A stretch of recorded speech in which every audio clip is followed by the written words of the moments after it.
Viral ઇન્ફેક્શનની કરીએ તો અત્યારે રાજ્યમાં વાયરલ ઇન્ફેક્શનના કેસો જે છે તે સતત વધી રહ્યા છે અને આ વખતે જે ફ્લૂના કેસ છે, હોંગકોંગ ફ્લૂનો કેસ જે છે તે વધુ સામે આવી રહ્યો છે, કારણ કે લોકોને ઝાડા ઉલટી તાવની સાથે સાથે ઉધરસની સમસ્યા પણ અત્યારે વધી હોવાનું સામે આવ્યું છે અને તેમાં હવે એક મામલો સામે આવ્યો છે કે આ વખતે જે હોંગકોંગ ફ્લૂ છે તેનો વાવર અત્યારે રાજ્યમાં વધુ જોવા મળી રહ્યો છે। આ મામલે આઈએમએના ડોક્ટર્સનું શું કહેવું છે, પહેલા તે સાંભળી લઈએ।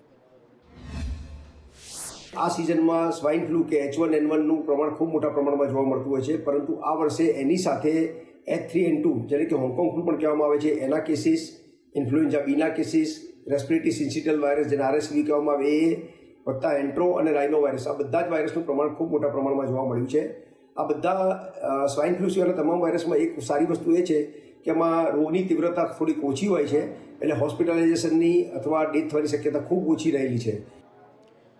તો હવે આ કેસો વધતા ઓપીડીની સંખ્યામાં પણ જે રાજ્ય અને જે ખાસ કરીને અમદાવાદ શહેર છે અને અન્ય જે શહેરો છે તેમાં જે સરકારી હોસ્પિટલો છે ત્યાં ઓપીડીની સંખ્યામાં પણ વધારો થયો છે। આ અંગે વધુ માહિતી મેળવીએ નિકુલ પટેલ પાસેથી। નિકુલ, જે બિલકુલથી હોંગકોંગ ફ્લૂના કેસ અત્યારે વધી રહ્યા છે। હોંગકોંગ ફ્લૂ એટલે કે અત્યારે જે સામાન્ય રીતે તાવ, શરદી, ઉધરસ જોવા મળી રહ્યું છે તે છે, અને તેમાં પણ ખાસ કરીને જે ઉધરસ છે કે જે 3 અઠવાડિયા કરતાં વધુ એટલે કે 15 થી 20 દિવસ અથવા તો 1 મહિના કરતાં પણ વધુ એટલે કે 30 દિવસ કરતાં પણ વધુ સમય સુધી જે છે તે ઉધરસ મળતી નથી, તે રહેતી હોય છે અને તેના કારણે જે છે તે તબીબો પણ ચિંતિત થયા હતા। તેમનું કહેવું છે કે હવે હોંગકોંગ ફ્લૂ છે તે ફેલાઈ રહ્યો છે અને જેના કારણે આ વાયરસના કેસ વધી રહ્યા છે। તાવ, શરદી જે છે તે અઠવાડિયું સુધી રહેતા હોય છે અને તેમાં જે છે તે આરામ થઈ જતો હોય છે, પરંતુ જે ઉધરસના કેસ છે તે મળતા નથી હોતા અને તેના કારણે સતત લોકો પણ જે છે તે હેરાન થઈ રહેતા હોય છે। બીજી તરફ જો વાત કરીએ તો જે આ વાયરલ ઇન્ફેક્શન છે તેમાં પરિવારમાં જો કોઈ પણ એક સભ્યને જે છે તે વાયરલ ઇન્ફેક્શનનો ચેપ લાગે તો સમગ્ર જે ઘરના તમામ સભ્યો છે તે તમામ સભ્યો પણ જે છે તેના ઝપેટામાં આવતા હોય છે અને તેના કારણે જે છે તે વાયરલ ઇન્ફેક્શનના કેસો પણ વધી રહ્યા છે। રોજની સરેરાશ ઓપીડીની વાત કરીએ તો અમદાવાદની સિવિલ હોસ્પિટલમાં સરેરાશ ઓપીડી જે છે તે 3800 પહોંચી છે। સોલા સિવિલની વાત કરીએ તો ત્યાં પણ 3000થી ઉપરના જે કેસો છે તે દરરોજ વાયરલ ઇન્ફેક્શન આવી રહ્યા છે, એટલે કે સતત દર્દીઓનો ભરાવો છે તે હોસ્પિટલોની અંદર વધી રહ્યો છે। જી નિકુલ, આભાર સમગ્ર માહિતી આપવા માટે। અને તંત્ર પણ લોકોને અપીલ કરી રહ્યું છે કે સાવચેતીરૂપ પગલાં જે છે તે તમામ લોકો લે અને તે આ જે વાયરલ ઇન્ફેક્શનના કેસો જે વધી રહ્યા છે, વાવર તેનો અત્યારે જોવા મળી રહ્યો છે, તેનાથી બચવા માટે તકેદારીરૂપ પગલાં લેવા અત્યારે જરૂરી બની ગયા છે। સમાચારો તરફ આગળ વાત કરીએ તો એક તરફ રાજ્યમાં બેવડી ઋતુનો અનુભવ થઈ રહ્યો છે, ક્યાંક ગરમી અતિશય લાગી રહી છે, બીજી તરફ કડકડતી ઠંડીનો પણ અનુભવ થઈ રહ્યો છે અને તેના કારણે આ કેસોમાં વધારો થઈ રહ્યો છે, પરંતુ આ બેવડી ઋતુના અનુભવ વચ્ચે પણ કમોસમી વરસાદ જે છે તે લોકોની પરેશાની વધારી રહ્યો છે। રાજ્યના અલગ અલગ જિલ્લાઓમાં કમોસમી વરસાદ વરસ્યો અને કમોસમી વરસાદને કારણે જે ઊભા પાક છે, ઊભા પાકને પણ તકલીફ થઈ, ઊભા પાકની નુકસાની જે છે તે ખેડૂતોને વેઠવાનો વારો આવ્યો છે અને આ સમગ્ર મામલે હવે ખેડૂતો જે છે તે સર્વે કરવામાં આવે અને સર્વેમાં આ જે ઊભો પાક છે, કેટલો ઊભો પાક નષ્ટ ગયો છે તેની પર જે સર્વે કરીને તેનું વળતર આપવામાં આવે તેવી પણ માંગ અત્યારે થઈ રહી છે। આ સમગ્ર મામલે વધુ માહિતી મેળવીએ મયુર સોની પાસેથી। મયુર, બિલકુલ, ગુજરાતની અંદર આગામી 3 દિવસ સુધી હજી આ જ પ્રકારે માવઠાનો માહોલ રહેશે। છેલ્લા 2 દિવસથી માવઠું અલગ અલગ વિસ્તારોની અંદર પડી રહ્યું છે, ખાસ કરીને વલસાડના ધરમપુર, કપરાડા સહિતના વિસ્તારની અંદર માવઠું પડવાની સાથે જ વાતાવરણમાં ઠંડક પ્રસરી છે, તો ખેડૂતો છે તેમની ચિંતામાં વધારો થયો છે। બીજી તરફ સિહોરની અંદર ગઈકાલે વરસેલા વરસાદે તારાજી સર્જી છે, વીજળીના 4 થી 5 મોટા પોલ તૂટી પડ્યા હતા અને તેના કારણે મહી પરિયોજના છે તેનું પાણી મળતું બંધ થઈ ગયું હતું, તેના કારણે ખેડૂતો ઉપર પડ્યા પર પાટું આવ્યું છે। તો સાથે સાથે અમરેલી અને આસપાસના વિસ્તારો, ખાસ કરીને સાવરકુંડલા, ધારી પંથક છે તેની અંદર કમોસમી વરસાદ અને બદલાયેલા વાતાવરણના કારણે કેરી સહિતનો પાક પકવતા ખેડૂતો છે તેમને ભારે એવી મુશ્કેલીનો સામનો કરવો પડી રહ્યો છે। કેટલાક વિસ્તારોની અંદર નુકસાન થયું છે, એટલે ખેડૂતો કહી રહ્યા છે કે તેમનું નુકસાન છે તેને સરભર કરવા માટે સરકારી સહાય જરૂરી છે। બીજી તરફ આખો જે ભાવનગરનો સિહોર પંથક હોય, અમરેલીનો ધારી હોય, સાવરકુંડલા હોય, ત્યાં પણ હજુ વાતાવરણ ડહોળાયું છે। વલસાડ અને આસપાસના વિસ્તારોની અંદર પણ હજુ પણ વાતાવરણ ડહોળાયું જોવા મળી રહ્યું છે। હજુ 2 દિવસ સુધી આ જ પ્રકારનું વાતાવરણ ગુજરાતના અલગ અલગ ભાગોની અંદર જોવા મળશે, એટલે ખેડૂતો માટે મુશ્કેલીનો સમય હોય તેવું લાગી રહ્યું છે અત્યારે। જી મયુર, આભાર સમગ્ર માહિતી આપવા માટે। બિલકુલ, અને હવામાન વિભાગ દ્વારા પણ હવે આજે કમોસમી વરસાદ છે, આ ઉપરાંત રાજ્યમાં વાતાવરણને લઈને કેવી પરિસ્થિતિ રહેવાની છે તેને લઈને પણ આગાહી કરવામાં આવી છે। હવામાન વિભાગ દ્વારા શું કહેવામાં આવ્યું છે, વધુ માહિતી મેળવીએ કૃષ્ણા પાસેથી કૃષ્ણા જે બિલકુલ અંકિત, એક તરફ ઉનાળાની શરૂઆત થઈ છે અને બીજી બાજુ કમોસમી વરસાદ વરસવાનો પણ શરૂ થઈ ગયો છે. હવામાન વિભાગ દ્વારા જે રીતે આગાહી કરવામાં આવી હતી, ગઈકાલે પણ ઉત્તર ગુજરાત અને સૌરાષ્ટ્રના કેટલાક વિસ્તારોમાં વરસાદ વરસ્યો હતો, જેમાં અમરેલી અને જામનગરનો સમાવેશ થાય છે. આ ઉપરાંત બનાસકાંઠામાં પણ ડીસામાં વરસાદ વરસ્યો હતો. હજુ પણ હવામાન વિભાગ દ્વારા એવી આગાહી કરવામાં આવી છે કે આગામી 3 દિવસ કમોસમી વરસાદ રહેશે અને આગામી 48 કલાકમાં એ સિસ્ટમ વધુ સક્રિય બનશે, જેના કારણે કમોસમી વરસાદની શક્યતા છે. બીજી બાજુ ખેડૂતોમાં હવે ભીતિ સેવાઈ રહી છે. કમોસમી વરસાદને કારણે તેમના પાકને નુકસાન થશે એવો તેમને ડર સતાવી રહ્યો છે. અંકિત. જી કૃષ્ણા, આભાર સમગ્ર માહિતી આપવા માટે. અને કમોસમી વરસાદને કારણે ખેડૂતોમાં ખાસ અત્યારે ચિંતાનો માહોલ ચોક્કસપણે જોવા મળી રહ્યો છે. આ ઉપરાંત સમાચારો તરફ આગળ વાત કરીએ. છેલ્લા 2-3 દિવસથી અંબાજીમાં મોહનથાળ જે પ્રસાદ છે તેનો વિવાદ અત્યારે સામે આવી રહ્યો છે, ને આ વિવાદ જે છે તે હજુ પણ થંભવાનું નામ નથી લઈ રહ્યો. એક તરફ સંચાલકો ટસના મસ નથી થઈ રહ્યા. મોહનથાળનો પ્રસાદ ફરી એકવાર આપવામાં આવશે કે નહીં આવે તેને લઈને સંચાલકો કશું કહી નથી રહ્યા. તો બીજી તરફ હજુ જે ત્યાં પગપાળા સંઘ જે અંબાજી મંદિર ખાતે પહોંચી રહ્યા છે, તે તમામ પગપાળા સંઘમાં પણ આ મામલે રોષ જોવા મળી રહ્યો છે અને તેઓ આ જે પ્રસાદ છે મોહનથાળનો પ્રસાદ તે ફરી એકવાર શરૂ કરવામાં આવે તેવી માંગ કરી રહ્યા છે. તો બીજી તરફ એવી પણ સિચ્યુએશન સામે આવી છે કે ત્યાં જે ચીકીનો પ્રસાદ જે વૈકલ્પિક ધોરણે શરૂ કરવામાં આવે છે તે પ્રસાદ પણ હવે પતી ગયો છે. એટલે કે પ્રસાદ સ્વરૂપે કોઈ પણ વસ્તુ જે છે, કોઈ પણ પ્રસાદ જે છે તે અંબાજી મંદિરમાં નથી મળી રહ્યું. તેના કારણે ત્યાં આવતા જે શ્રદ્ધાળુઓ છે તેમનામાં ભારોભાર રોષ જોવા મળી રહ્યો છે. આ વખતે જે અંબાજીમાં અણધારી કોઈને પણ સૂચના વગર મોહનથાળનો પ્રસાદ જે બંધ કરી દીધો છે એ અયોગ્ય છે.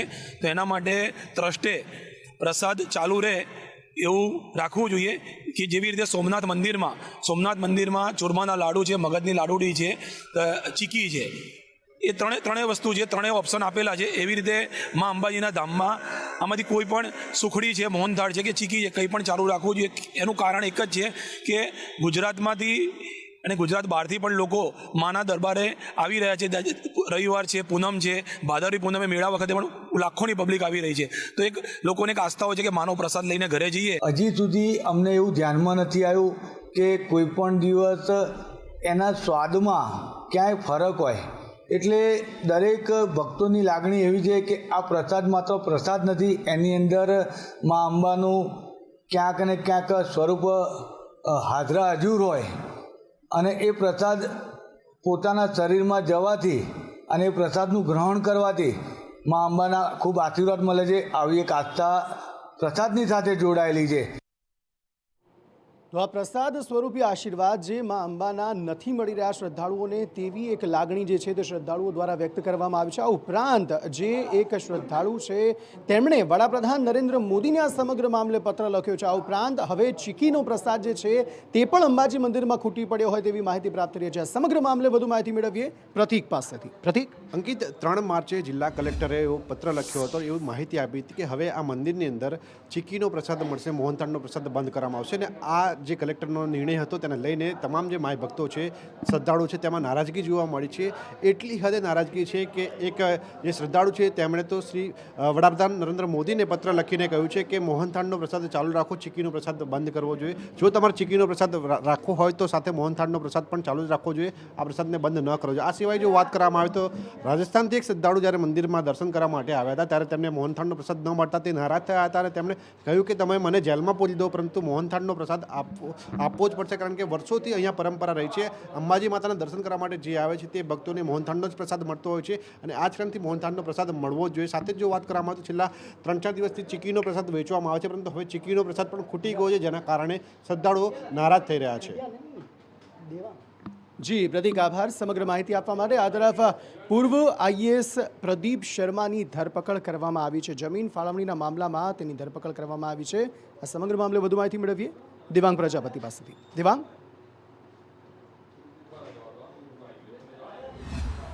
અંકિત, ભુજ સીઆઈડી ક્રાઇમે જમીન ફાળવણી કેસની અંદર પૂર્વ આઈએએસ પ્રદીપ શર્માની ધરપકડ કરવામાં આવી છે. કે અગાઉ આ મામલે તપાસ ચાલી રહી હતી અને તપાસની અંદર પૂર્વ આઈએએસ પ્રદીપ શર્મા છે જે આરોપી સાબિત થયા છે અને જેને જ લઈને ભુજ સીઆઈડી ક્રાઇમે પ્રદીપ શર્માની ધરપકડ કરી છે. જોકે ગુજરાત રાજ્યના પૂર્વ આઈએએસ અધિકારી પણ રહી ચૂક્યા છે અને હવે તેની પૂછપરછનો દોર શરૂ થશે કે કેટલા સમય ત્યાં કરતા હતા અને તેમની સામે અન્ય કોઈ લોકોની સંડોવણી છે કે કેમ. જી દેવાંગ, આભાર સમગ્ર માહિતી આપવા માટે. સમાચારો તરફ આગળ વાત કરીએ તો અલગ અલગ જગ્યાએ જે કમોસમી વરસાદના જે બનાવો સામે આવી રહ્યા છે ને વરસાદના બનાવોની સાથે સાથે રાજ્યમાં જે ગરમીનો પારો પણ સતત વધી રહ્યો છે તેને લઈને હવે સ્થિતિ જે છે તે વધુ ખરાબ જોવા મળી રહી છે। રાજ્યમાં કમોસમી વરસાદ બાદ અલગ અલગ જે સમાચારો અત્યારે સામે આવી રહ્યા છે કમોસમી વરસાદને લગતા, હવે આ સમગ્ર મામલે આસામની જો વાત કરીએ અને સુરતની જો વાત કરીએ તો સુરતમાં જે સાડી બની રહી હતી તે આસામમાં હવે નહીં વેચી શકાય તેવો મામલો જે છે તે સામે આવ્યો છે।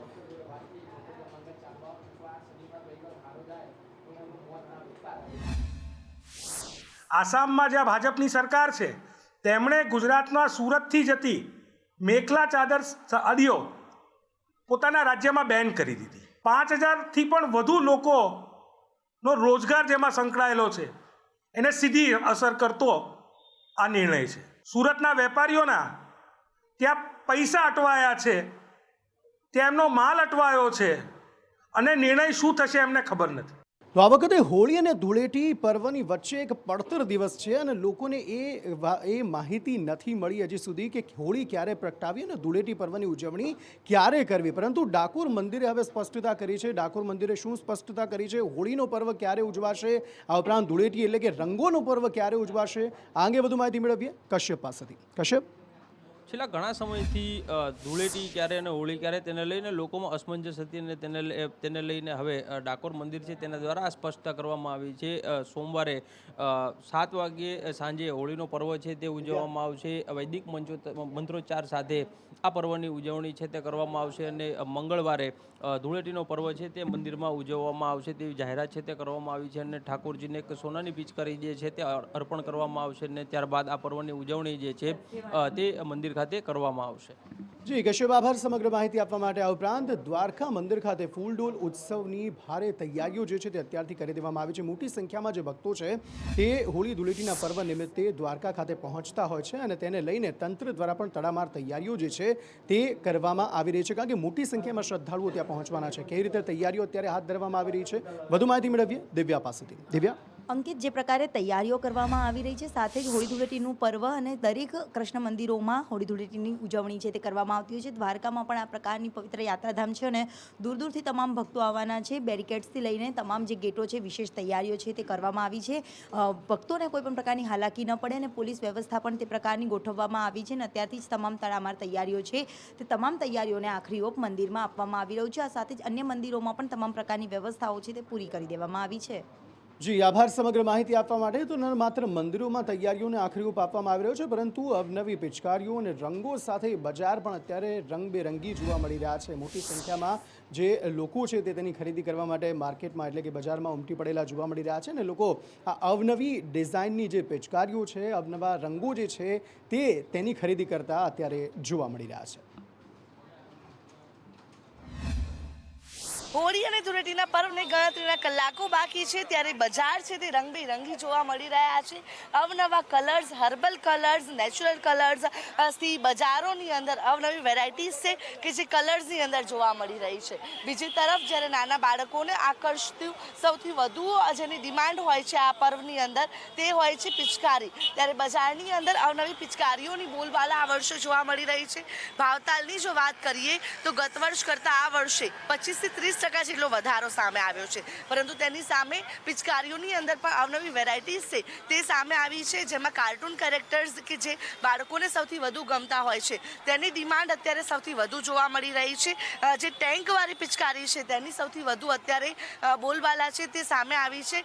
બીજી તરફ જે છોકરીઓ માટે પણ પિંક કલરની અંદર બાર્બી ડોલ સહિતની કેટલીક જે પિચકારીઓ છે તે પણ માર્કેટની અંદર જોવા મળી રહી છે। અને જો ભાવતાલની વાત કરીએ તો પિચકારી છે કે જે 50 રૂપિયાથી શરૂ કરી અને 2,500-3,000 સુધીનો જે રેટ સુધીની તમામ પિચકારીઓ છે તે અત્યારે બજારની અંદર જોવા મળી રહી છે, વેચાઈ રહી છે।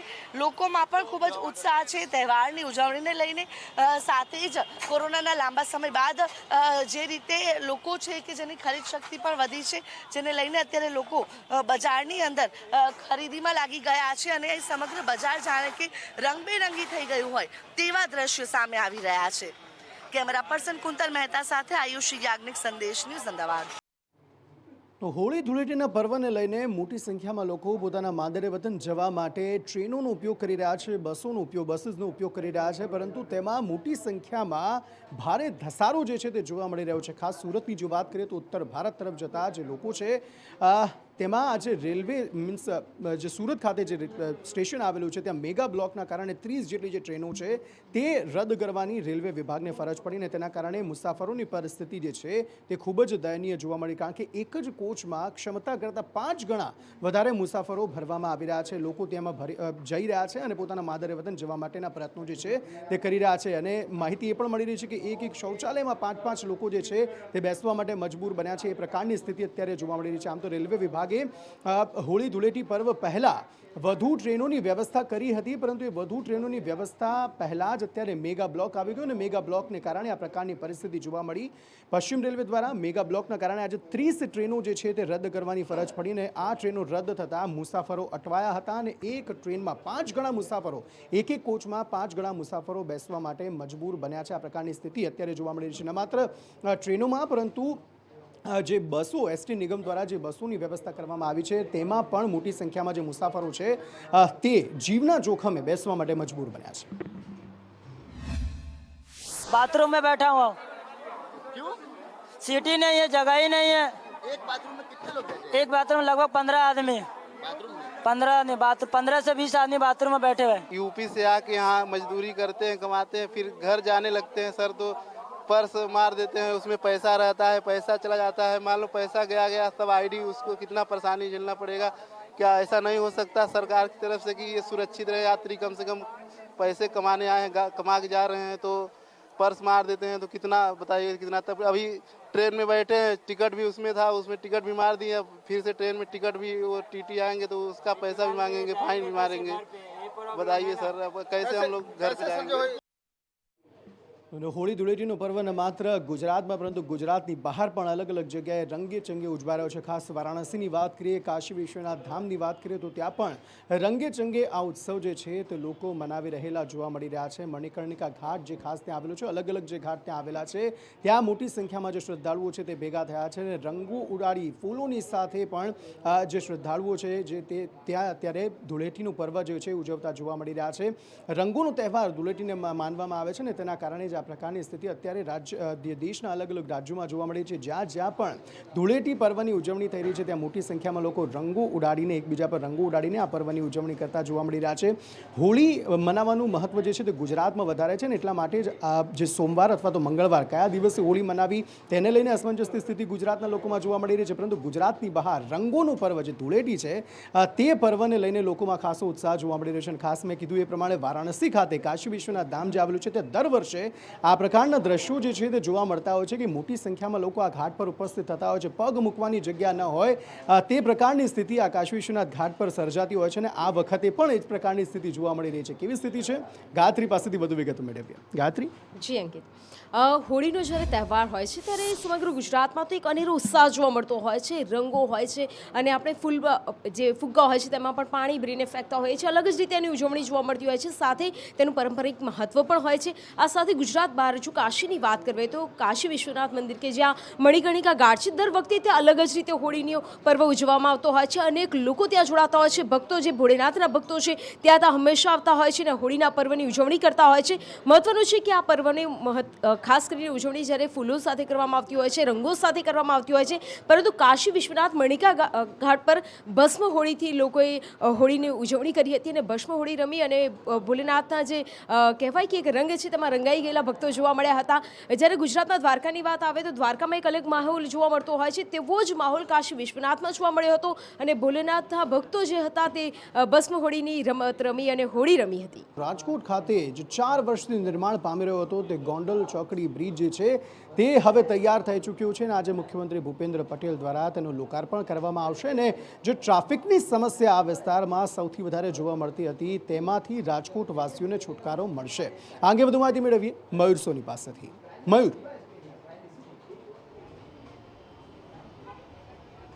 બિલકુલ અંકિત, રાજકોટવાસીઓ માટે સૌથી મોટી ટ્રાફિકની સમસ્યા ગોંડલ ચોકડીએ રહેતી હતી અને છેલ્લા 4 વર્ષથી રાજકોટવાસીઓ છે તે આ ટ્રાફિકની સમસ્યાથી પીડાતા હતા, પરંતુ થોડીક ક્ષણોની અંદર જ આ ટ્રાફિકની સમસ્યામાંથી તેમને મુક્તિ મળવાની છે, કારણ કે રાજ્યના મુખ્યમંત્રી અહીંયા આવીને આ બ્રિજ છે તેનું લોકાર્પણ કરવાના છે. લગભગ 4 વર્ષથી આ બ્રિજ છે તે બની રહ્યો હતો અને તેના કારણે રાજકોટથી ગોંડલ જવા માટે, જૂનાગઢ જવા માટે અને સોમનાથ જવા માટે ભારે પારાવાર મુશ્કેલીનો સામનો કરવો પડ્યો હતો. ટ્રાફિક અહીંયા એટલા માટે વધી જાય છે કારણ કે રાજકોટની ગોંડલ ચોકડીએ ચારે તરફથી વાહનો એકત્ર થતા હોય છે અને તેના કારણે ટ્રાફિક જામ સર્જાતો હોય છે.